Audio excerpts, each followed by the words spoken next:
जब ये लोग नहीं मान रहे तो हम लोग कैसे हार मान के बैठ जाएं? मेरी देवेश शर्मा से परसों बात हुई थी लाइव में ही, मैंने उनसे पूछा था।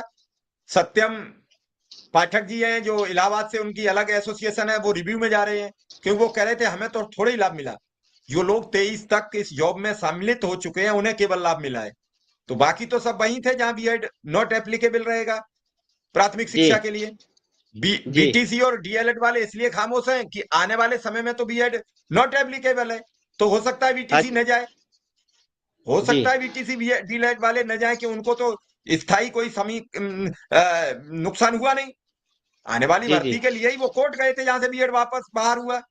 तो जी, जी, बीटीसी और डीएलएड वाले शायद रिव्यू में न जाएं, क्योंकि हुँ, उनके अधिकारों का हनन नहीं हुआ है। ऐसे में बीएड सोच रही है कि हम फिर कोर्ट चले जाएं, तो क्या जो जी, अभी कोर्ट ने राहत दी है ये भी निरस्त हो सकती है? 1 साल वाला जो मसला राहत में मिला है ये भी रोका जा सकता है, क्योंकि ये मसला कोई फौरी तौर पर परमानेंट फैसला तो दिख नहीं रहा, उसमें टाइम कंजम्पशन है, टाइम की बाउंडेशन है। तो जब टाइम की बिल्कुल, बाउंडेशन है तो कोई फैसला वो स्थायी नहीं माना जाता है। यहाँ टाइम जी। अटैक हो गया, तो ऐसे में इस केस का परिणाम क्या होगा, ये वही तो मसला फंसा हुआ है। नमस्कार साथियों, स्वागत है आप सभी का आज की इस नई वीडियो में। ये वीडियो आप सभी शिक्षा मित्र साथियों के लिए काफ़ी ज़्यादा महत्वपूर्ण होने वाली है। दरअसल आपके समायोजन को लेकर के हाल ही के अंदर की एक वीडियो की क्लिप है, जहां पर उस वीडियो की क्लिप में कुछ बयान साझा किए गए हैं। उन बयानों को आपके मध्य में प्रेषित करेंगे। सभी साथियों से एक रिक्वेस्ट है, वीडियो को आप पूरा देखें। चैनल को अभी तक आपने सब्सक्राइब नहीं किया है, सब्सक्राइब भी कर लें। अब चलते हैं अपडेट पर। देखिए बीएड जो है, BEd as per Devesh Kumar Sharma 23/8/2011 आपका क्रैश हो चुका है प्राइमरी से। ठीक, आपने जिद्दोजहद करके मतलब क्लैरिफिकेशन फाइल करके डिसमिस करके, फिर क्लैरिफिकेशन फाइल करके फिर डिसमिस, फिर जो है आपका सरकार आती है तो वही स्टैंड कर जाती है आपकी क्लैरिफिकेशन। तो अब सरकार के दबाव में कह लें या किसी भी तरीके से कह लें, इसको डिसाइड तो करना ही था।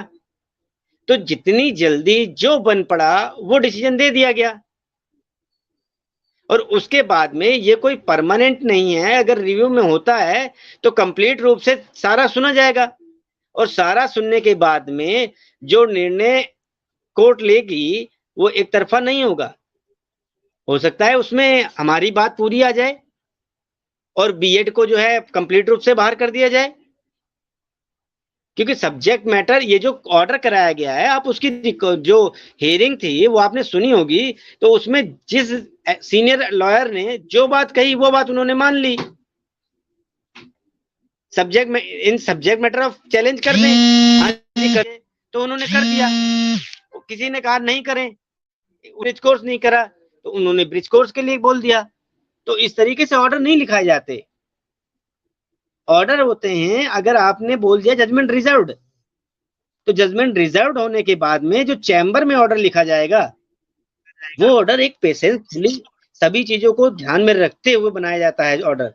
ऐसा नहीं कि आपने आनंद फानन में जो है जैसा भी निर्णय चाहा वैसा आपने कर दिया, हो गया चलो जी हो गया ऑर्डर। मैं किसी जज की डिफेम नहीं कर रहा, मैं सब माननीय है और मैं उनका सम्मान करता हूं, पर ये ऑर्डर जो है आया है ये सबको ध्यान में रखते हुए दिया गया है, पर इसमें शिक्षा मित्र की कोई बात नहीं कही गई है।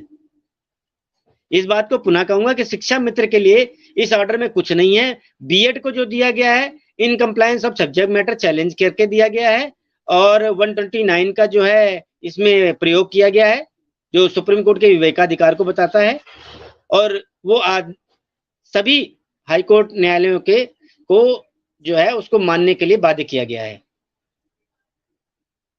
जी मिश्रा जी।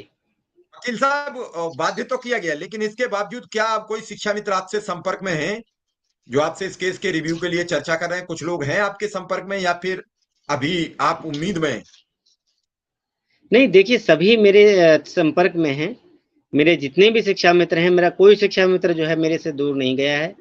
सभी लोगों को विश्वास है कि पुष्पेंद्र सर जो है हमारा काम कर देंगे और हमें कुछ ना कुछ दिलाएंगे। को ध्यान में रखते हुए जो है रिव्यू को तैयार कर रहे हैं, चाहे समायोजन पूर्व के हों, चाहे वीरेंद्र में हो, चाहे राममिलन में हो, और चाहे क्लैरिफिकेशन में इंद्रपाल और पंकज की हो, तो सभी लोग संपर्क में हैं, सभी लोगों का हम तैयार कर रहे हैं, क्लैरिफिकेशन भी बना रहे हैं और रिव्यू भी बना रहे हैं, समायोजन पूर्व की भी। हाँ, पवन का भी मैं तैयार कर रहा हूँ, पवन कुमार गोलिया का। तो सभी लोग मेरे संपर्क में हैं, सभी लोग मेरे साथी हैं और जो है उनका सबका बना करके जल्द से हम फाइल करेंगे और इस केस को पुनः स्टैंड कराएंगे और ऑनरेबल कोर्ट से जो